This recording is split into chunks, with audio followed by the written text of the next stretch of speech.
उपस्थित साथियों नमस्कार। आप सभी का तहे दिल से हृदय तल से स्वागत करता हूं उत्तर प्रदेश पुलिस कांस्टेबल की तैयारी करने वाले अभ्यर्थियों विद्यार्थियों। जाहिर है जब आप तैयारी करते हैं तो आपके साथ भी ऐसी स्थिति आती है क्योंकि हमें उस आंकड़े को छूना है जो जाहिर सी बात है। अभी जो यूपीएसआई की परीक्षा का अगर उदाहरण लें तो जिस प्रकार के जो टेस्ट है मतलब जो परीक्षा के प्रश्न पूछे गए तो उसमें ये लगता है कि कट ऑफ बहुत हाई जाना, पर इसका मतलब ये है कि यूपीएसआई की परीक्षा ही आधार बन गया। 14-15 मार्च वो आधार नहीं है। लेकिन तैयारी में जब आप तैयारी कर रहे होते हो, आप मॉक लगाते हो, तो मॉक में एक चीज आपको देखने को मिलता होगा, आपके नंबर कम आ रहे हैं। नंबर कम आने का मतलब क्या, कि सिर्फ कट ऑफ को कंप्लीट कर जाना आप सोच ले कि आपका सिलेक्शन हो जाएगा? नहीं। कट ऑफ के अगर बहुत एज पे रहोगे, कट ऑफ के बहुत किनारे रहोगे, एकदम कट ऑफ के बॉर्डर लाइन पे रहोगे, तो जाहिर सी बात है आपकी चांसेस वैसे ही है कि हो जाएगा, नहीं होगा, हो जाएगा, नहीं हो जाए, नहीं होगा, वैसी स्थिति। इसलिए अगर आपको इस दुविधा से परे होना है और आपको एकदम सेटिस्फाई हो जाना है कि मेरे होने के प्रबल चांस है, मैं गारंटी की तो बात नहीं कर रहा हूं लेकिन चांस प्रबल है, और प्रबल चांस आपको बता देगा कि प्रबल है तो इसका मतलब है कि मेरा हो जाएगा, आपके अंदर फीलिंग आएगी। जैसे फॉर एग्जांपल अभी आप टेस्ट दे रहे होंगे तो टेस्ट देने में आपकी घबराहट होना लाजमी है, लेकिन घबराहट जिन विद्यार्थियों को होता है उनके साथ जो स्थिति होती है, और मैं रियल एग्जाम की बात कर रहा हूं, प्रैक्टिकल की बात कर रहा हूं, जो विद्यार्थी मॉक को सही मायने में मॉक दे रहा होगा। सही मायने का मतलब है कुर्सी मेज पर बैठकर, टेबल चेयर पर प्रॉपर तरीके से बैठकर, चाहे वो लाइब्रेरी में भी हो।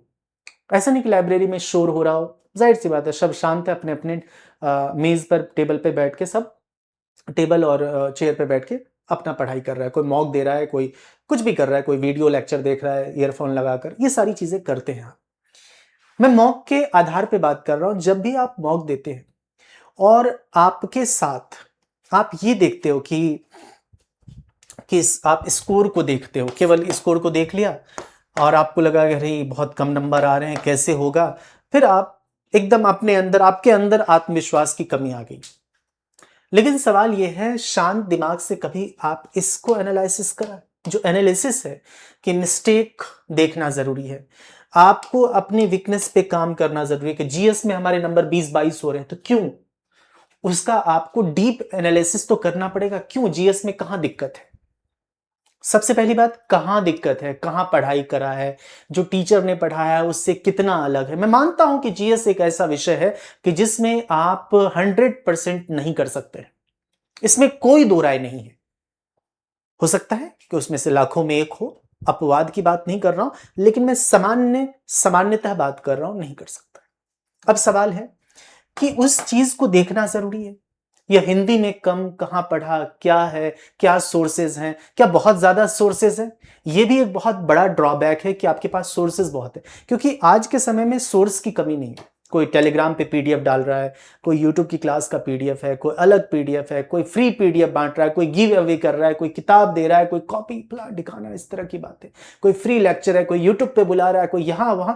लेकिन आप बतौर विद्यार्थी आपको चुनाव करना पड़ता है कि मुझे हिंदी यहां पढ़ना है, हिंदी इनसे पढ़ना है, रीजनिंग वहां पढ़ना है, यहां पढ़ना है, इनसे पढ़ना है। ये सब आप चुनाव करके, और कुछ जो है इंपॉर्टेंट बुक्स के साथ, इंपॉर्टेंट मॉक टेस्ट के साथ, इंपॉर्टेंट क्लास के साथ आप धीरे धीरे धीरे तैयार होते हो। आप में से कई विद्यार्थी हैं जो तैयारी, जिनकी अच्छी खासी हो चुकी है, जो तैयार हैं। वो कहता है कि मेरे सर, मेरे 120 क्वेश्चन सही हो जाते हैं, 125 तो हर हाल में सही होते हैं, 120 125। तो हम चाहते हैं कि अभी भी हमारे पास करीब करीब मान के चले कि अभी ये आज 15 अप्रैल है, तो हम मान के चलते हैं कि हमारे पास अप्रैल में भी अगर आज के दिन को शामिल कर लिया जाए तो हमारे पास 16 के दिन के करीब है, 15-16 दिन अप्रैल में है और मई 31 का है, तो कुल मिला के हमारे पास 45-46 दिन है। जून का 7 दिन क्या ही जोड़ोगे आप, क्योंकि 8 9 10 को परीक्षा है। तो हमारे पास 45-46 दिन है जिसमें आप नंबर वाकई बढ़ा सकते हैं। मैं ये नहीं बोल रहा हूं कि आपका नंबर बहुत ज्यादा बढ़ जाएगा, लेकिन नंबर बढ़ा सकते हो आप।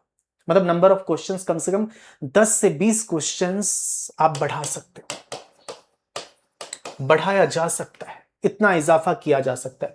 अब एक सवाल ये उठता है कि आप देखो कि आपके नंबर कम क्यों है। वैसे तो 3 मुख्य कारण हैं नंबर कम होने के। सबसे पहली जो बात होती है सिली मिस्टेक्स। जब आप चेक करते हो, एनालिसिस करते हो, तो दिखता है आपको कि आंसर तो पता था लेकिन कैलकुलेशन या पढ़ने में गलती कर दी।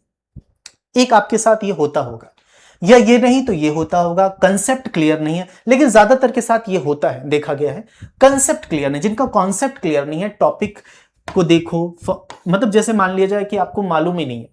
फॉर एग्जाम्पल आपसे कोई प्रश्न पूछा गया, संबंधित कैग के बारे में पूछा गया, कंट्रोलर एंड ऑडिटर जनरल से संबंधित प्रश्न कोई पूछा गया, कोई वर्तमान ईरान अमेरिका और इजराइल से संबंधित कोई प्रश्न बना करंट अफेयर्स का, वो पूछा गया, तो आपको ये भी देखना पड़ेगा क्या मेरा टॉपिक कवर है, उसको भी पता लगाना पड़ेगा। तो तुक्का लगाया और मतलब गलत हो गया, ऐसी स्थिति हो सकती है आपके साथ।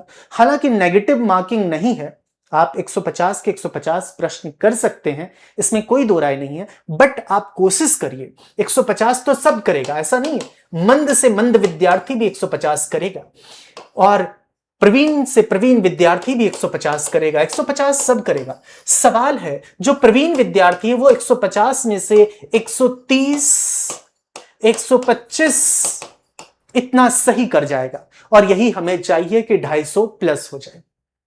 क्योंकि आप देखते हो जिस प्रकार से प्रतिस्पर्धा बढ़ी है, अगर मैं आपको बोल रहा हूं 250 प्लस, तो मैं आपको बता रहा हूं टारगेट।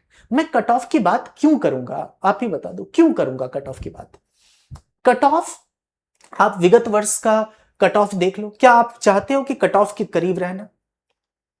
कट ऑफ के करीब आप मार्क लेना चाहते हो, भर्ती बोर्ड कब हटा देगा आपको पता ही नहीं चलेगा। जो कट ऑफ के करीब रहता है, बॉर्डर लाइन पे रहता है, इसलिए बॉर्डर लाइन से बहुत दूर चले जाओ, कि अगर वो कितना भी नॉर्मलाइजेशन करेगा तो आपको हटा नहीं सकता है, क्योंकि उसके पास हटाने का आपको आधार ही नहीं है। ठीक है, तो जाहिर सी बात है, तो ऐसा नहीं कि 150 प्रश्न आपने करा और पता चला कि आपके जो सही सही प्रश्न सही हो रहे हैं वो 90 हो रहे हैं। ऐसा ना हो, या इस तरह की स्थिति ना हो। तो टाइम मैनेजमेंट आंसर आता था लेकिन टाइम खत्म हो गया। टाइम मैनेजमेंट भी बहुत इंपॉर्टेंट है, और टाइम मैनेजमेंट का सबसे बड़ा रोल होता है कि आप मॉक को बढ़ाते हो। लेकिन एक बात ध्यान रखना, ये सब करने के लिए आपको ये पता होना चाहिए कि एनालिसिस कैसे करना है, क्योंकि विद्यार्थी को पता ही नहीं, वो मॉक दिया, उसके नंबर कम आ गया, घबरा गया, और एक दूसरे ने से बात किया किसी दोस्त से, या घर में ही अपनी तनावग्रस्त हो गया, उसको लगा कि मेरे नंबर कम आए। लेकिन बैठकर देखिए, टेस्ट के तुरंत बाद आप क्या करते हैं, हो गया बस हो गया।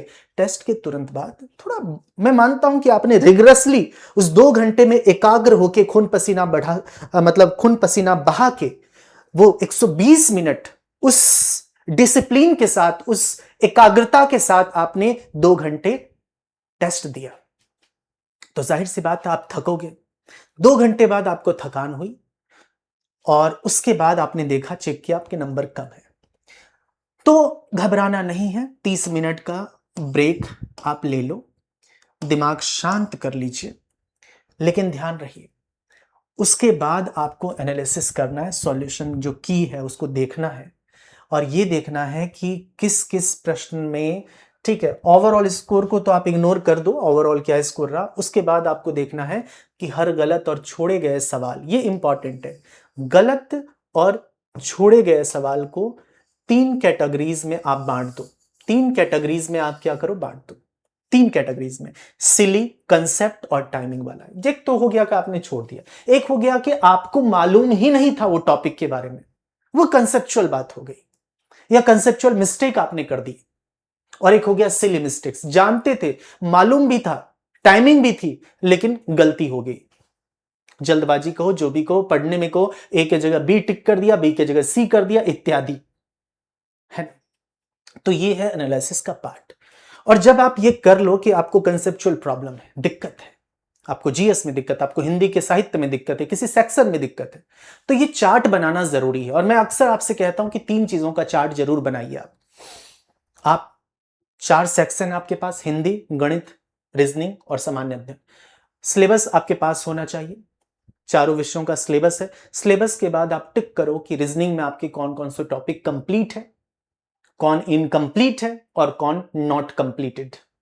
3 सेक्शन हर एक सब्जेक्ट का बनाओ, कंप्लीटेड, इनकम्प्लीटेड और नॉट कंप्लीटेड। कंप्लीटेड का मतलब आपको पता होना चाहिए कि मेरा कंप्लीट है ईमानदारी के साथ, कि भाई इस प्रश्न में कुछ भी पूछे सही हो जाएगा।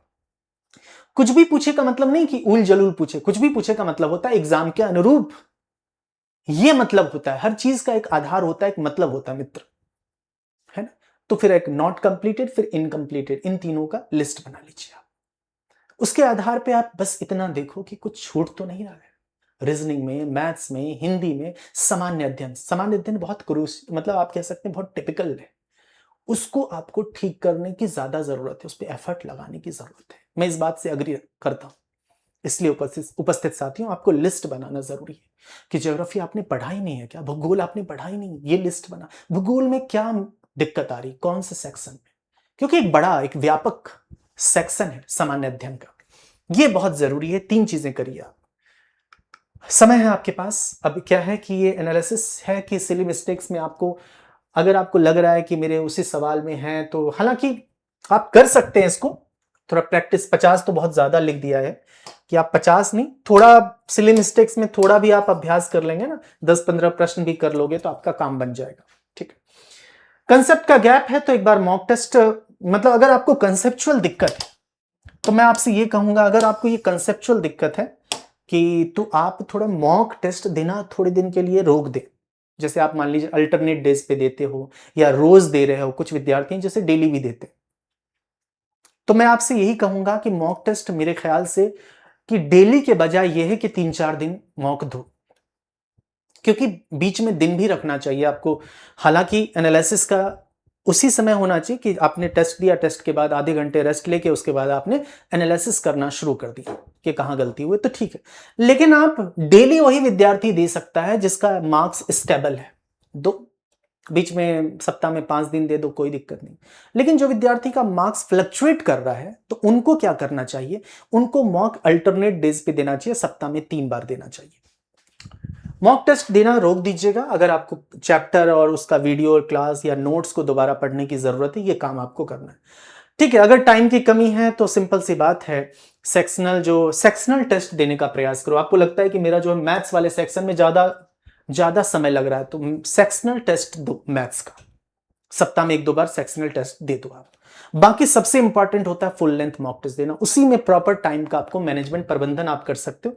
इसलिए यूपी पुलिस कांस्टेबल का सिंपल है नियम, मॉक टेस्ट, ठीक है, स्कोर को देखो वर्तमान, और डीप एनालिसिस आपको करना जरूरी है।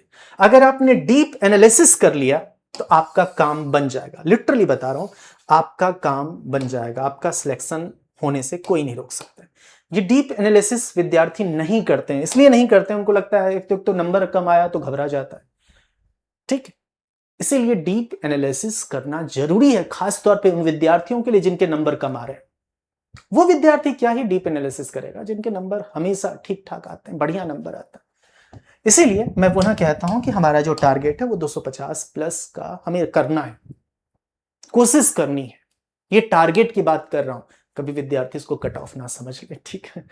तो फाइनली मैं आपसे बता देता हूं, जिनका भी कंसेप्चुअल दिक्कत है या कोई प्रॉब्लम है, समस्या है, तो इतना जरूर आखिर में आपसे कहना चाहता हूं कि आप इस कोड का यूज करके, इस कोड का यूज करके, इसमें वैलिडिटी, अच्छी बात है कि आमतौर पे वैलिडिटी 1 साल की होती है और उसका मतलब रकम भी बहुत ज्यादा होता है, 1300-1400 होता है। तो ये मात्र 899 में आपको 1.5 साल की वैलिडिटी के साथ इस कोड का यूज आप कर लेना। लिंक आपको नीचे मिल जाएगा, इसी वीडियो के नीचे लिंक होगा, सुपर पास लाइव के नाम से लिंक होगा। 1 ईयर वाले प्लान में जाके, 1 साल वाले में जाके आपको ये कोड यूज करना है, और ये आज के लिए है, अर्थात केवल आज 15 अप्रैल तक, 15 अप्रैल तक यानी आज के लिए, क्योंकि फिर से वो 1 ईयर का नॉर्मली 1300-1400 हो जाएगा। इसलिए मेरा मानना यह है कि इसमें सबसे अच्छी बात है कि मॉक टेस्ट मतलब पास प्रो भी इसके अंदर इंक्लूड है, शामिल है, समाहित है, जो आपको मॉक टेस्ट देने में फायदा करेगा। टेस्ट सीरीज भी है, बाकी क्लास भी है, हर एक लेक्चर है, जिसको आपको देखना है। कई टीचर्स, तो जिनका पसंद है तो ठीक है, नहीं पसंद है तो कोई दिक्कत नहीं, तो बाकी आपकी मर्जी है। इसलिए हमेशा एक अच्छी बात यह है कि आपको ये जो चीजें हैं उसमें नियमित करनी पड़ेगी। बाकी आपकी यूट्यूब की रोज क्लास होती है मंडे से फ्राइडे, ये टाइम टेबल 11 बजे से लेकर 3 बजे तक। बाकी आज के लिए विदा लेता हूं, बहुत बहुत शुक्रिया, आपका दिन शुभ हो, अपना ख्याल रखिए, धन्यवाद।